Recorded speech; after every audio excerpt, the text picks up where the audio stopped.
It has been 4 days since Helene made landfall in Florida as a major hurricane and began spiraling up a swath of states. At least 104 deaths have been confirmed. In North Carolina alone, there have been at least 35 deaths. South Carolina 29, Georgia 25, Florida 11, Tennessee 2, and Virginia 2. In towns from Florida to eastern Tennessee, roads remain inaccessible. Communication systems remain challenged, and search and rescue efforts continue, and people are still waiting for water. And when Jimmy Carter entered hospice care at his Georgia home last year, his family and friends thought he had only days to live. But more than 19 months later, Carter is set to celebrate his 100th birthday tomorrow. He will become the first president in Americans' history to hit the centennial mark. The last chapter of President Carter's already remarkable life story is turning out to be one of astonishing resilience. The peanut farmer turned global statesman has over the years beaten brain cancer, bounced back from a broken hip, and outlived his political adversaries. And now he is setting a record for presidential durability that may be hard to break. And the New York Times gives Kamala Harris a full-throated endorsement today for president, making the case that Donald Trump is the most dangerous person for our U.S. democracy. The New York Times editorial board said that Donald Trump has transformed the Republican Party, an institution that once prided itself on principle and honored its obligations to the law and Constitution, into little more than an instrument of his quest to regain power. The Republicans who support VP Harris recognize that this election is about something more fundamental than narrow partisan interest. It is about principles that go beyond party. And when Vice President Harris visited the southern border on Friday, she called fentanyl a scourge on our country and said that as president, she would make it a priority to disrupt the flow of fentanyl coming into the U.S. But according to Donald Trump, she wants to legalize fentanyl. In a 109-minute speech that he gave on Sunday, he repeated a lie that he first said on Saturday. And that's that false claim that rather than disrupt the flow of fentanyl into the U.S., that Kamala Harris somehow would encourage it and would legalize it. Again, that is a false statement.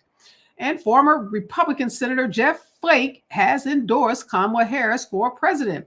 And he said it's not because of his conservative values, but in spite of them. He said this in an interview announcing his support for the Democratic presidential nominee. He crossed party lines to endorse Democrats in the 2020 election when he voted for Joe Biden over Donald Trump. And California Governor Newsom signed a handful of bills last week that stem from a years-long effort to issue race-based reparations for the state's Black residents and their descendants. Members of the California Legislative Black Caucus herald his signature on 4 bills, including an apology for the state's role in promoting slavery. But a whole lot of advocates in California and around the country say that the bills did not go far enough to address the generational disparities that slavery inflicted upon Black people. This is the news of the day, and this is Areva Martin in real time, and I'm your host, Areva Martin. This is your one-stop destination for today's trending news, expert analysis, and my unfiltered opinions. This is hour 2 of Areva Martin in real time, and this is the hour where we go a little deeper, where we dig behind those headlines and bring you those stories that people are talking about. Well, today I go one-on-one with Mike Africa Jr. He is an author, and he's written an interesting new book called On a Move: Philadelphia's Notorious Bombing and a Native Son's Lifelong Battle for Justice. Now, this is the story of MOVE, the revolutionary Black civil liberties group that Philadelphia police bombed in 1985, killing 11 civilians. This book is by one of the few people that were born into that MOVE organization, one of the few people who were raised during the bombing's tumultuous aftermath. And this is one of the few people that has been entrusted with repairing what was left of his family. MOVE's lifestyle were threatening to city officials during this 1985 period. The bombing of MOVE's home shocked the nation and made international news. Now, as I said, 11 people were actually killed, including 5 children. And the city of brotherly love, that's what we usually refer to Philadelphia as, then became known as the city that bombed itself. So think about this. You have a police force dropping a bomb on one of its very own communities. Sounds like something that would happen in a third world country. Sounds like something that happens in the Middle East. Doesn't sound like the way U.S. law enforcement typically handles its own citizens and its own communities. But in this case, it happened. We're going to learn more about this revolutionary group MOVE, learn more about what happened in 1985 to those 11 civilians who were killed and to the rest of the organization. So when we come forward, Mike Africa Jr., author of this interesting and really compelling new book about the revolutionary group called MOVE. Stay with us, KBLA Talk 1580. You're listening to Areva Martin in real time on KBLA Talk 1580. Tabitha Smiley's new book, The Covenant with Black America, 20 years later, is now on sale everywhere. This classic text shot to #1 on the New York Times bestsellers list almost 2 decades ago. If you have the original book, you will surely want to get this 20th anniversary edition with powerful new contributions from today's leading voices. This 20th anniversary edition presents a compelling blend of historical insights and contemporary urgency in this critical and unprecedented election year. Get your copy of The Covenant with Black America, 20 years later today. We're with Bridget, whose husband won't be home for months, and whose daughter is due any day. We're with Mike, who's leaving home to protect his family and yours. We're with all service members and their families who need community, connection, and maybe a bit of magic. Are you with them? Learn more at uso.org today. What's that sound? That's the sound of Downy Unstoppable scent beads going into your washing machine and giving your clothes freshness that lasts all day long. There it is again. It's like music to your ears, or more like music to your nose. That freshness is irresistible. Let's get a Downy Unstoppables bottle shake. And now a sniff solo. Nice. With Downy Unstoppables, you just toss, wash, wow, for all-day freshness. This is KBLA Talk 1580, home of the 2024 Climate Justice Campaign. KBLA Talk 1580. We've got a lot to talk about. KBLA Talk 1580 believes in community empowerment through the arts. Tia Chucha Central Cultural is on a mission to transform community in the Northeast San Fernando Valley and beyond through ancestral knowledge, the arts, literacy, and creative engagement. The Northeast San Fernando Valley has a population of about 500,000, the size of the city of Oakland, yet it has no bookstores, art galleries, or full-fledged cultural spaces until Tia Chuchas opened its doors in 2001. Founded by renowned poet and activist Luis Rodriguez, Tia Chuchas Cultural Center provides a year-round free or low-cost arts and literacy bilingual intergenerational programming in mural painting, music, dance, writing, visual arts, healing art sessions, and healing talking circles. Activities also include Mexica, Aztec dance, indigenous cosmology, philosophy, and 2 weekly open mic nights, one in Spanish, the other in English. In addition, they host author readings, film screenings, and art exhibits. To express yourself, heal yourself, attend an event, or volunteer, please visit www.tiachucha.org. That's TIACHUCHA.org. This is a community call to action from KBLA Talk 1580.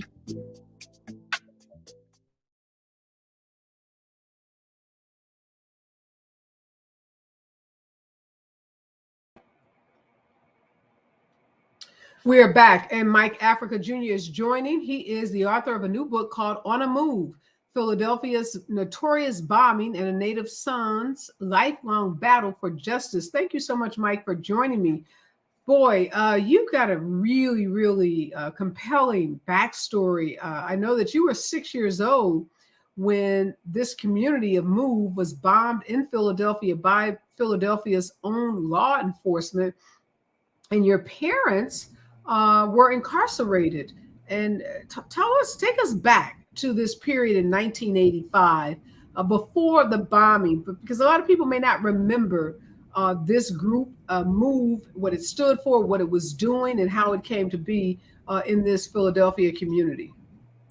Okay, thank you for having me. First of all, let me just say that I appreciate the time on your show. So, the MOVE organization was founded by my great uncle John Africa. He started the organization with a simple mission: protect life, people, animals, and the environment. But when you have a mission like that, it can be kind of dangerous in the city of Philadelphia or any city in America, because sometimes it goes against the status quo. Let me ask you this about your uncle. Was he at all inspired by the Black Panther movement of the 50s and 60s? Like what inspired him, if you know, to start this movement? Yeah, he was a Korean War veteran, and he saw the destruction of the mountains in Korea because of the bombs and the gunfire. I wrote about it in the book to kind of give people some understanding about why he started the organization. And he just wanted to do something about it. He felt that he had been lied to, and other Americans had been lied to, especially Black Americans, going to war for this idea of freedom, but it really had nothing to do with that. And he was angered by it, and he wanted to do something. So I think he was inspired by a lot of different people and groups. He really loved Malcolm X. He was definitely inspired by the Black Panther Party, but he felt that he needed to do something beyond what they were doing, because a lot of them were talking about freedom for Black people or freedom for human beings, but they weren't talking about freedom for animals necessarily. So he integrated the animal rights part of the organization into it, and same with the environment. And what he came across was a lot of people that either didn't understand or didn't care. Specifically, the city of Philadelphia's police department. Frank Rizzo was. But hold on, before we get to the police, I want to go a little deeper in MOVE. So you told us what the mission of MOVE was. Who did he recruit? How did he recruit these people? And how large was the organization by 1985? So most of the organizational members originally were neighbors that, got to know him. My family, he has 4 sisters. 2 of them were MOVE members. One of them was my grandmother, and she had 5 children. All of them were MOVE members. And my aunt, his other sister, had a child. He was a MOVE member. And, a lot of cousins, half the organization was my blood family members. Okay. And so then, at its height, how many members total? I would say that what I know of at its height, biggest number, 60, 70 people. Okay. And just kind of on a day-to-day basis, when you think about an organization that has a mission that you've just articulated, what did that mean in terms of day-to-day lifestyles? Like, what did these MOVE members do that distinguished them, say, from any other neighbor that lived in this community? Well, first of all, in the 70s, MOVE members had locks. And in 2024, locks are popular now. But I can assure you in 1970 something, they were not. Mm-hmm. So natural living, that was one thing. MOVE got on the nerves of the neighbors because they were trying to be so close to nature that they encouraged the children to not wear clothes because they said clothes weren't natural. The adults didn't do it, but the children often walked around naked. Mm-hmm. Outside in the coldest of winters. I mean, they were trying something new. And this was their way of, this is one of the activities or antics that they tried. But I know that they were always protesting. There was always a protest and a coordinated effort to disrupt the establishments of the Philadelphia Zoo and the Bronx Zoo and the Barnum and Bailey Ringling Brothers Circus.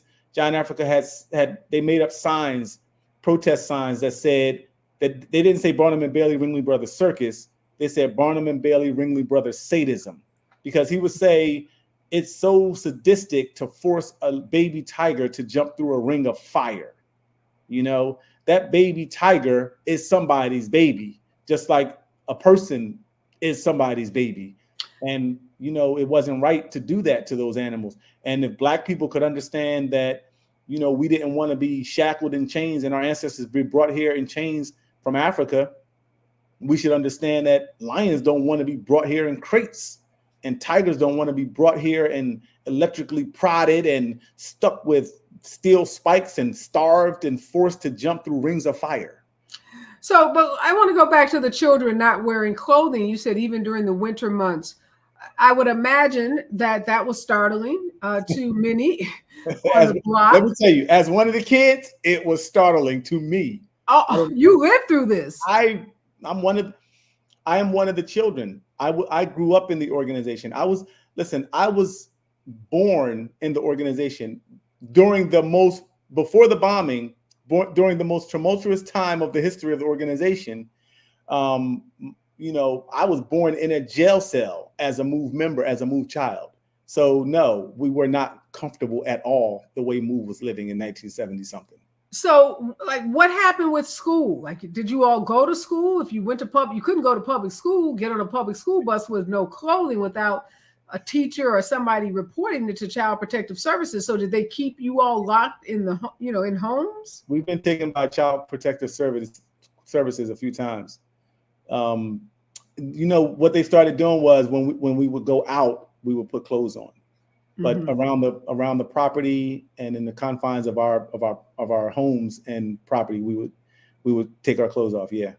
So you're about 40 something years old now, right? That's right. How many contemporaries, meaning people in your age group that grew up the way you grew up in this movement, are still alive? Still alive? Alive. Most of us are still alive. The 5, as you read the caption earlier, 5 children were killed in the bombing. And there was a few other children that, maybe they got older and passed away, of some illness or something. But for the most part, we're all still here. What are you all thinking now? Because what you just described now, if a community told kids don't wear clothes and it's too hot or too cold or just don't wear clothes, period, a lot of people would feel like that's traumatizing, and right. Kids are being abused. When you and your contemporaries look back on that period, what do you all think about it? So I have 4 kids. My kids are 24, 26, 23, 20, and 12. And I've never used that practice with them. Mm-hmm. And I can say that I understand MOVE's interest in trying to, encourage the kids to be strong and wanting to be, close to nature and all that. But some things just didn't work out, wasn't practical, and it really just didn't make sense. So no, we don't practice those things with our kids now. Would it be appropriate to say that MOVE was a cult? Is that an accurate way to describe it, you think? I wrote about that in the book too, because I think people, when they see MOVE from the outside, they do think cult. And if you look up the definition of the word cult, yeah, you could see MOVE tendencies in it. I think that really what it come down to is MOVE had an idea about the way people should live and revolt against the system. And in many ways, because it was kind of a revolutionary idea, it became that way, because not many people are trying to do it. I mean, what is a cult? It's an organized group of people that have a different viewpoint and a different practice of other groups or whatever. I mean, Christianity could be considered a cult. Well, no, I mean, there's some parameters around cults. A lot of it has to do with, unabridged support of an ideologue, some figurehead, which I would imagine in this case would be your uncle. Uh-huh.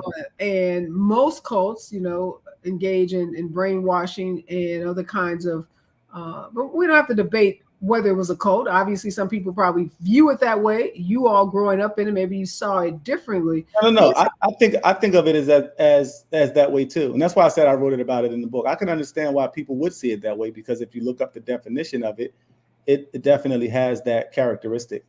Let's talk about your parents. I want to talk about them. You said you were born in prison. Yes. And I know from the book that you spent the last couple of decades trying to get your parents out of jail, right? That's right. Why were your parents incarcerated? So as you can, okay, so you mentioned the word cult, right? So a lot of people felt that way at that time. And this was back in 1978. Dreadlocks were weird to people. Move ate garlic. They didn't believe in they bathed regularly, but they didn't believe in using soap or deodorant. So it was very strange. It was very smelly. People didn't like it. They also didn't believe it. They also didn't believe in killing animals. So they attracted a lot of animals. And when the exterminators came around to kill the rats and the roaches in the area, because Move didn't believe in killing anything, the animals would run to Move's house and have like a safe haven. So they had a lot of rats. It was pretty wild. It was pretty crazy. And what happened was neighbors began to complain. Okay. And Move's position was, this idea that, you're exterminating life, you're killing animals, you're killing life. And at some point, the system will do that to you, that you don't like them exterminating. The Jews complain about Hitler exterminating Jews. What makes the Jew more important than the rat? They had this whole idea in the way they would talk. So what happened? Let me ask you this: the women. So rats and roaches, and I mean, you've described a very unhealthy environment, one where disease and other kinds of things could run rampant. So, were you all going to doctors? Were you, getting boost, shots, immunizations? Were you doing things to make sure you weren't being physically compromised by this lifestyle? No, Move had a saying where they would say, "We do what's necessary." So if people had to go to the hospital for something, they went. But it had to be like a kind of last resort. If somebody was sick, ain't nobody going to the hospital. If you break a leg, if you can mend it on your own, you might want to try that. But if you had to go to the hospital, people went. I can say this about Move. A lot of these things were before my time. What I can say in the period that I grew up in it, what we did regularly was exercise. We ate raw food. We didn't eat, as a Move child, we didn't eat any cooked food. So everything that, the sweet potatoes, the broccoli, the carrots, it was always raw. Mm-hmm. But the confrontation where my parents were taken to prison happened because the city of Philadelphia felt that Move was a nuisance in the neighborhood. They were always protesting. They were not afraid of law enforcement. They would fight the police if they felt like they had to. And, it led to a thing where the police said Move had housing code violations on the house. And they came to the house, and instead of I guess their idea was that Move was a violent organization. So to issue the housing code violations, they came with hundreds of police officers. Mm-hmm. And, they began shooting tear gas in our house, water cannons from the fire department. They cut a hole in the floor of the first floor of the house and put a fire hose, a pressure water hose down on the people. My mother was pregnant with me inside of the house. Mm. Before the tear gas could force people out of the house, the police opened fire. And was this, from what I recall reading in the paper, this was not just one house. This was like several houses on a block, right? Move had two houses, two twin homes, one attached to the other.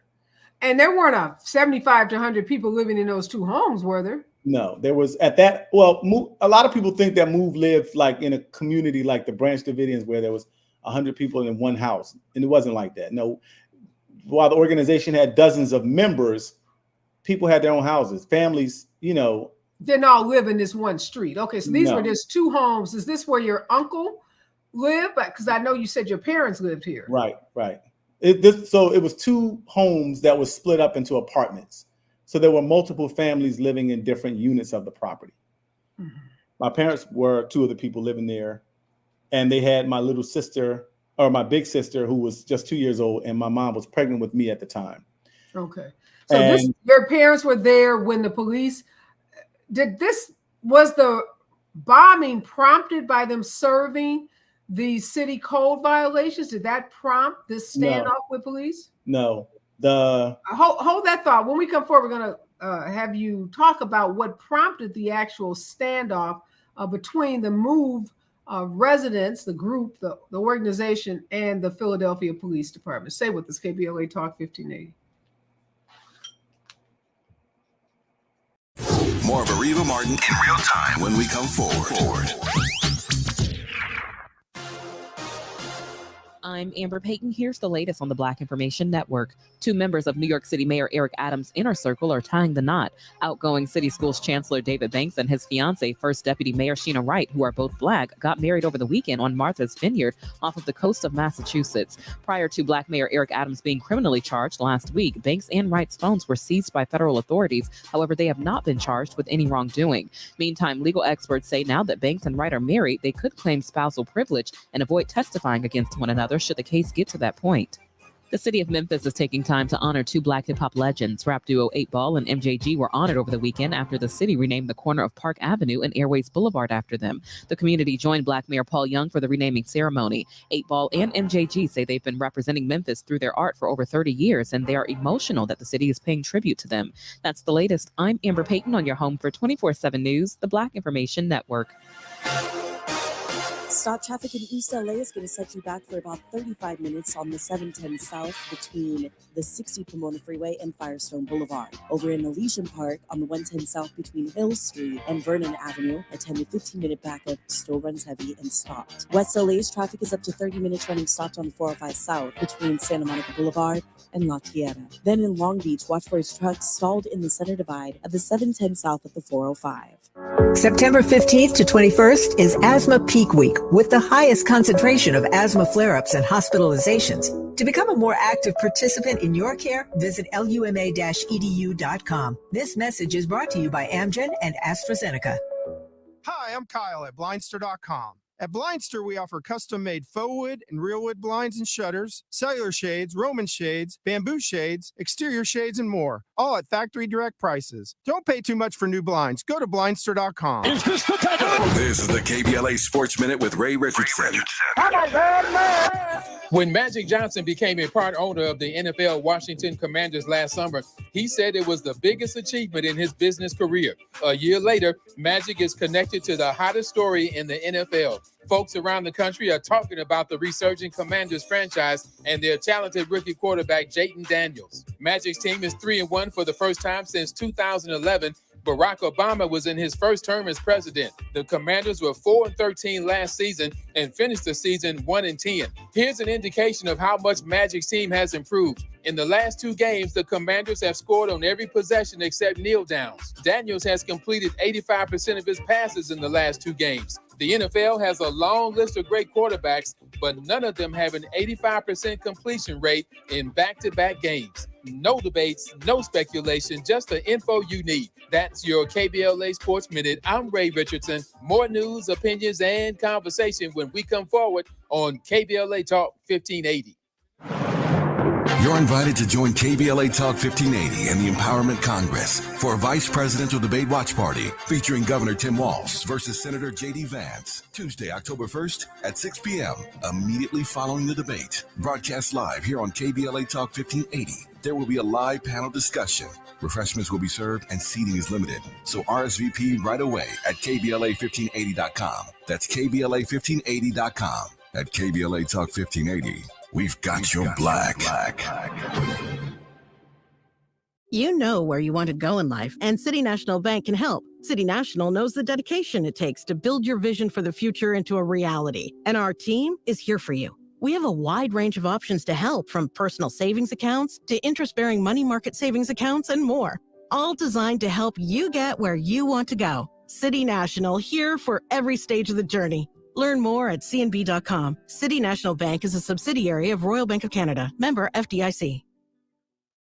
Hey, John, why so glum? I just got let go. The company's downsizing. This is the 3rd time in the last 2 years. I'm done with this. Have you thought about My Computer Career? I've heard they can train you for a career in IT in just a few months, including cybersecurity and the basics of AI. And you don't need prior training or experience. Now that's a recession-resistant career. Wow, thanks. I'll check them out. Go to mycomputercareer.edu and take the free career evaluation. mycomputercareer.edu. Financial aid is available for qualified qualified students, including the KBLA Talk 1580. We've got a lot to talk about.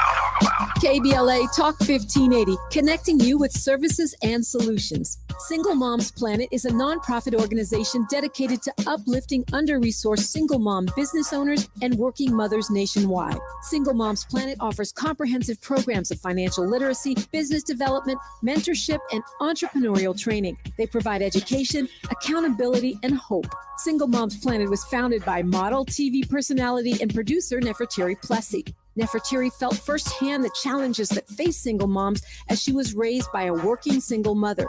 She learned that the most disadvantaged group in the United States are single mom families. According to the U.S. Census, 30% live under the poverty line. So she decided to do something about it, along with co-founder Cole Patterson. Their goal is to end the poverty cycle in single mother households through education, opportunity, and networking, providing family and child enrichment programs for under-resourced single-parent families. Single Moms Planet serves over 10,000 single moms and their children each year. Studies show that business development and financial literacy provide a positive environment for children and families, exposing them to new possibilities and opportunities. To attend one of their fun events, make a donation, or get more information, or if you need help as a single mom, please visit singlemomsplanet.org. That's singlemomsplanet.org. This is a community call to action from KBLA Talk 1580.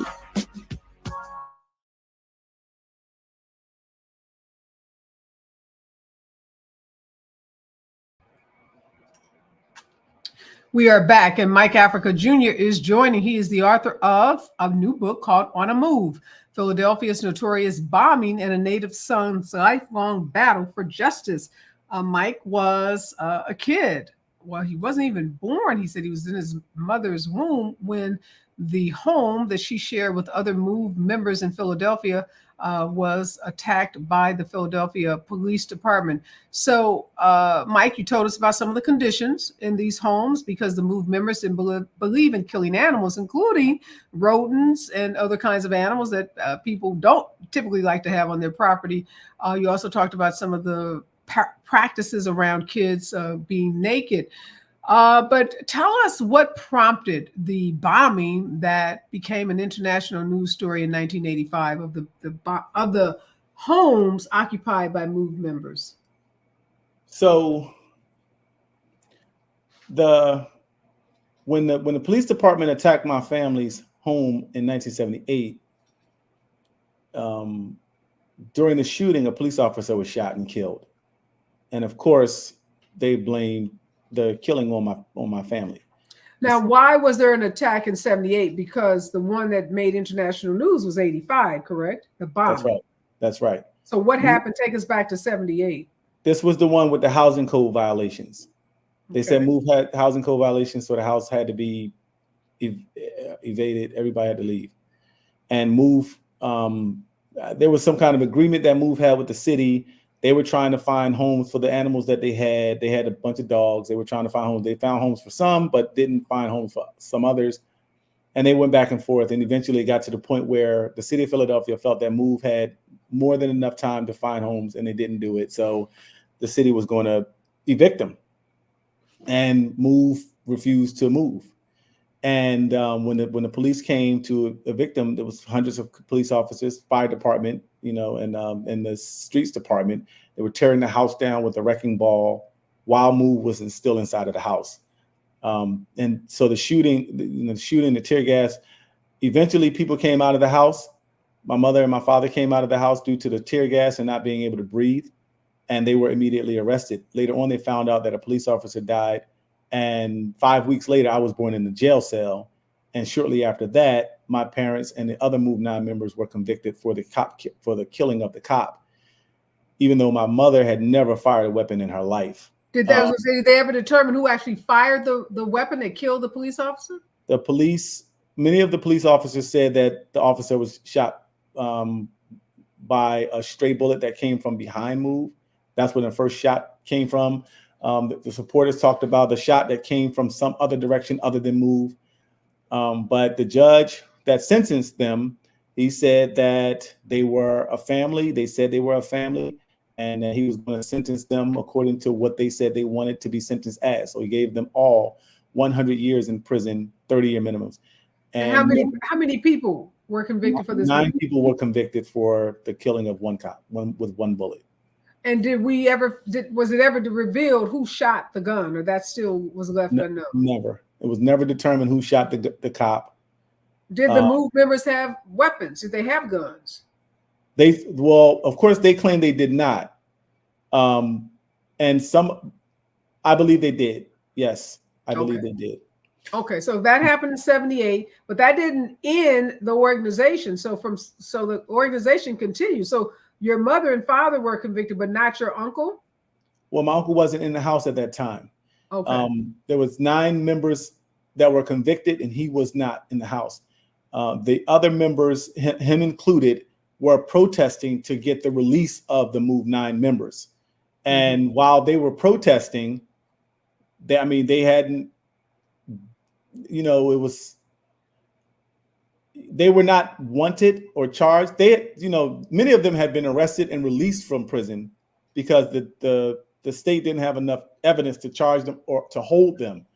So they were released from prison, my uncle John Africa included. But on May 13th, 1985, the city. So from 78, your uncle continued the organization. He continued the organization. Okay. He traveled from Philadelphia to New York City to Rochester, New York, down to Richmond, Virginia, trying to talk to people about protecting life, his belief. And after 3 years of traveling and basically, eluding authorities, he was captured in Rochester, New York, one of the Underground Railroad stops. And what year was that? That was 1981. Okay, he was incarcerated in 1985? That's right. He was put on trial, facing 50 to 75 years for whatever they said he was doing, gun running, brandishing weapons, whatever they were trying to say. He represented himself in court, and he was acquitted of every single charge, and he went home. Okay, so he's out in 1985. That's right. He's out, and he's at the house on Osage Avenue. Okay. And he was protesting, and they were calling attention. The new mayor, Wilson Good, who was a black mayor, decided that he believed that the MOVE 9 members were innocent. And he made statements saying that he believed that the officer was killed with friendly fire. MOVE was outraged when he didn't do anything to get them out of prison. He made the statement, but he didn't release them. Mm-hmm. So MOVE began to really ramp up the protest. And they did some things that I guess in hindsight, you can look at it and say it was really horrible things to do. But at the time, I guess their outrage just forced them to just give us some example of some of the things you think might not have been too prudent. Well, what they did was they strapped a bullhorn to the front of the house in a residential neighborhood, and they just yelled from it. They yell. I'm talking 24/7 sometimes on Christmas Day, and they were yelling and they were cursing, talking about if Santa Claus came down this chimney, they were going to, kill him, and he would never, they were just saying things. We want our people out of prison, and we don't care about your Santa Claus. The only present we want is for our people to be free. And if Santa Claus come down here, we'll blow his head off. They were just really over the top, vulgar language. And that really got on the neighbors' nerves. It really hurt them. Their children were trying to come home from school. They were trying to be peaceful, whatever they were trying to do. And MOVE was just, making it difficult for the neighbors. Okay. Yeah. And they felt like the neighbors should be upset about the injustice of not freeing the MOVE people too. So they would try to put pressure on them to go to City Hall, and complain to the mayor themselves. If you want peace in the neighborhood, we'll go down to City Hall and tell the mayor to give you peace by freeing our people, Right. And then, so that's the kind of thing that I would say, I don't think that was a good idea. I understand their outrage. I want my mother home. I want my father home. But that way of doing it didn't work out so well. So on this one day in 1985, why did the police come to the house? Was it to stop the noise, a noise abatement? Was it to serve eviction notice? What was the purpose? They said they had warrants on 3 MOVE members. These warrants were misdemeanors. They were misdemeanor warrants. There was some kind of domestic dispute inside the house. There was maybe a terroristic threat or something, but nothing serious, nothing that even put a person in jail for. and they've showed up to the house with more cops than they had 7 years earlier, with a helicopter that had a bomb strapped to it. They had, I know that move did a lot of things wrong, but the punishment didn't fit the crime. I mean, they had 50 caliber machine guns. They had AK-47s. They had armor piercing anti-tank guns. Wow. And grenades, and they had a bomb, and they used them all. 10,000 rounds of ammunition they fired at our house. The children were inside the house. Were you in the house? No, fortunately, my grandmother had just recently left the organization because of internal feuds, and she took me with her, and she would not take me back to the house. So I saw the fire that the bomb created from my grandmother's house, which was about 4 miles away. Wow. So you escaped that bombing. Now, 11 people were killed that day. Were all of these people? Was that the totality of who was in the home? No, 13 people were in the house. 11 of them were killed, and 5 of them were children, and I knew them all. Wow. So 2 lives were spared. One, Ramona Africa, was the adult that survived, and Birdie Africa, my big brother, was the only child. He was 13 years old. That's your biological brother? He's my what they call it? Unconventional orphan brother. So his parent, like my parents were in prison, and because I didn't have, my grandmother was in and out of jail, and it just so happened that she was out of jail when she left. So his mother, Birdie's mother, was like my surrogate. She took care of me since my mother was in prison. So he was like, the big brother. So he survived. He survived. Okay. When we come forward, I want to talk about the survivors and your brother, what kind of trauma he experienced, what he's doing now, and what you did to get your parents free, because you were able to eventually get your parents out of jail after decades of being incarcerated. What an interesting story. More with Mike Africa when we come forward on KBLA Talk 1580. Stay with us. You're listening to Areva Martin in real time on KBLA Talk 1580. October 2nd is California Clean Air Day. Go Metro for free and help cut down on pollution and traffic. It's our way of thanking you because every ride makes a difference. Let's clear the air together. Ready to go right now? Head to metro.net. Your vote matters. It helps you fight for the things you care about, like protecting Social Security and supporting family caregivers. Voters 50 and over are the most influential voting bloc. You have the power to make candidates focus on the issues you care about. So you need reliable information to make sure your voice is heard. AARP's election guide has the most up-to-date information about when, where, and how to vote. Get the facts at aarp.org/election guides. Paid for by AARP. We asked seniors how to prevent Medicare scams. My best advice, if you get a phone call, do not talk to the person. These people are well-trained. Don't talk to them. They don't know me. They're just trying to scam me. Don't be fooled. Hang up. Just hang up. Never give out your Medicare number. They're going to get your number and put in a false claim. If I get a call from someone, I don't pick up the phone. And should I pick up the phone and they ask for information, then I hang up. How do you detect Medicare fraud? Just like I check my credit card statements, I check my Medicare statements monthly. Scammers can get a hold of your number, order medical devices through your account, and you're not even going to know about it if you don't look at your statement. Check your statement every month. If you get your statement and you see something that you know you did not have done, you report it. Call your Senior Medicare Patrol. To report Medicare fraud, call the Senior Medicare Patrol at 855-613-7080. Linking social justice and climate justice all year long. We're unapologetically progressive. KBLA Talk 1580. The California Crusader newspaper would like to thank all of our subscribers for their support throughout the years, proudly serving the South Los Angeles and South Bay areas for more than 40 years. The California Crusader is a multicultural, Black-owned, adjudicated newspaper that focuses on providing newsworthy information to the people in our community. We're constantly looking for ways to assist businesses in our community to connect with our subscribers. We provide low-cost, effective ways to promote your business with our reasonable and affordable advertising rates. You can participate by suggesting, sharing, and submitting your stories on the California Crusader newspaper Community Share Facebook group page, or visit our website at cal-cruise-news.com. That's calcruisenews.com. Then click on the Submit Now button located on the top right corner of the homepage, or text CCN to 42828. Again, text CCN to 42828. The California Crusader newspaper, working together to build a better community for our future. Subscribe today.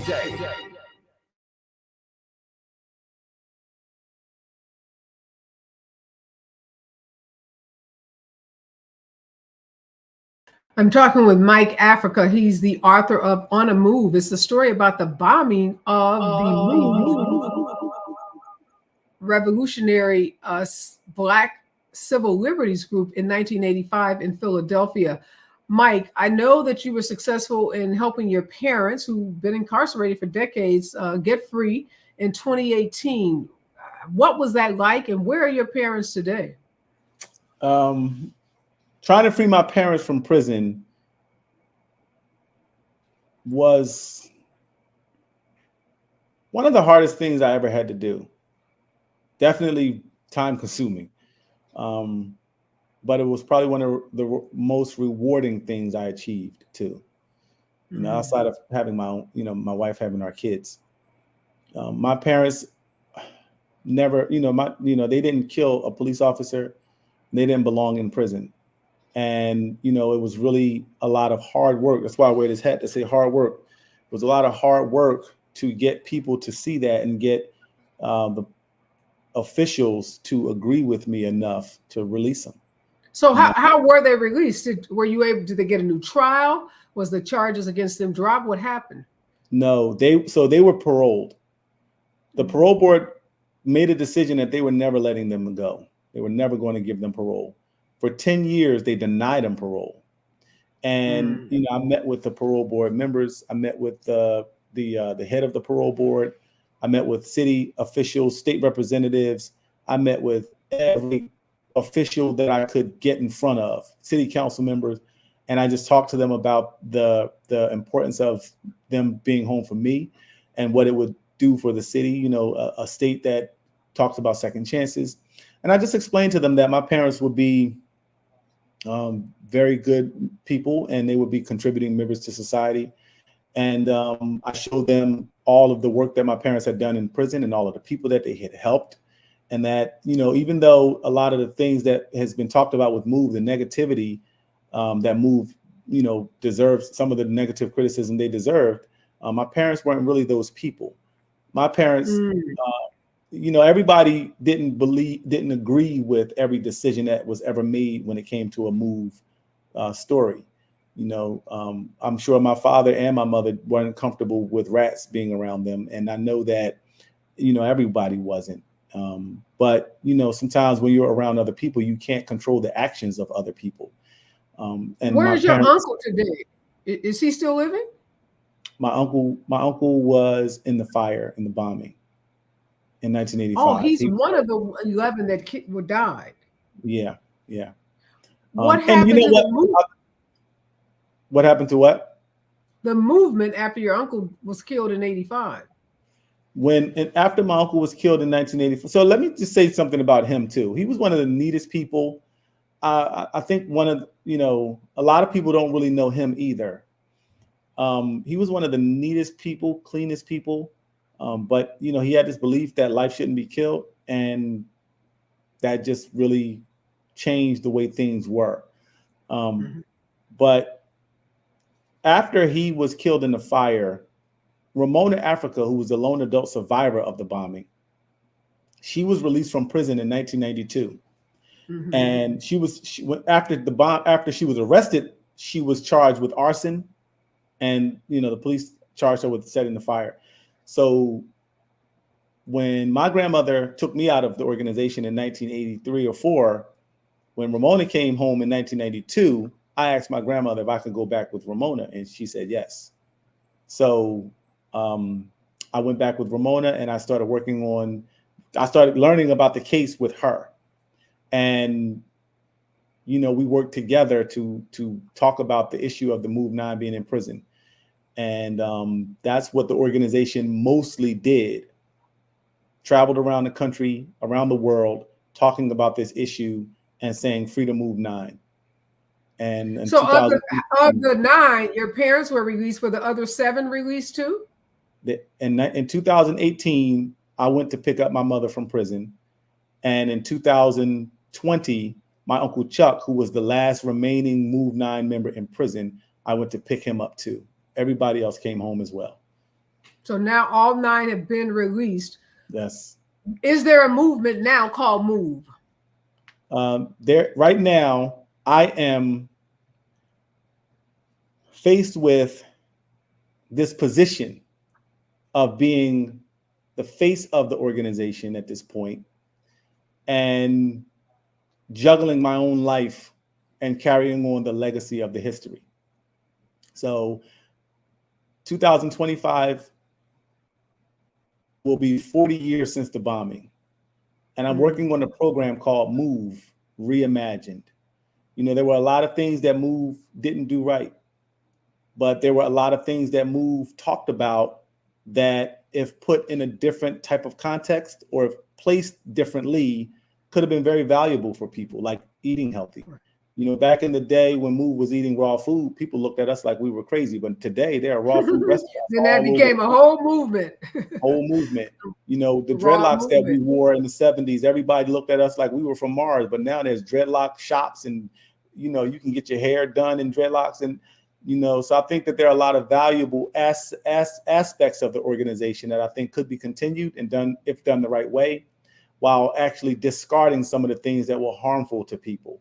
You do not have to yell and shout at people to get them to pay you some attention. And I would imagine, since you have 4 children, they're not going to be naked, and you're not going to allow rats and other. Yeah, no, we ain't doing that. No, we ain't doing that. Well, let me ask you this, Mike, before we run out of time. What do you hope to accomplish by writing this book? You've been so honest, and I really appreciate that. You're not coming in here with, you know, rose-colored lenses saying everything Move did was right. You are acknowledging the mistakes that they made, but you're talking about the militarization of our police departments around this country, and particularly Philadelphia, and how that militarized force was used against a group of citizens that lived in this city. So I appreciate you for raising that issue, because we know police brutality is real.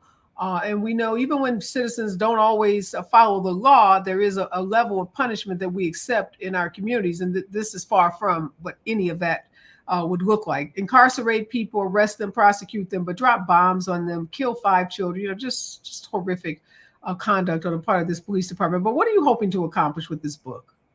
I hope to accomplish telling the story, and I hope that people can learn from it. You know, we don't, you know, it's just like what you said. You know, just because people are different, sometimes people get a little rowdy. The punishment really did not fit the crime. Any crime that Move could have committed, they did not deserve a bomb. They did not deserve to be trying to escape a burning building and be shot back into it. The children that were the children of the parents that were in prison, their bodies didn't deserve to be stolen after they were killed and used as research material by a Penn Museum. You know, and so like. It's just horrible. And so, and myself, and you know, for people that want to do activism work going forward, learn how to treat your citizens, learn how to treat your neighbors, learn how to treat your children. You know, there's so much harm that we as the children of Move experience at the hands of other Move members, just because they were trying to prove a point. You know, and, you know, if you want to do a revolutionary act, you need to consider your children. What is the point of revolution if you're not going to be talking about making things better for your children and doing that in practice at the time of your revolution? You know, so there's that's a powerful statement. And again, I appreciate your honesty of, you know, being introspective about what Move did and the harm that they caused to children. Even if it wasn't intentional, you know, it still was harm. And I just hope that there's some healing.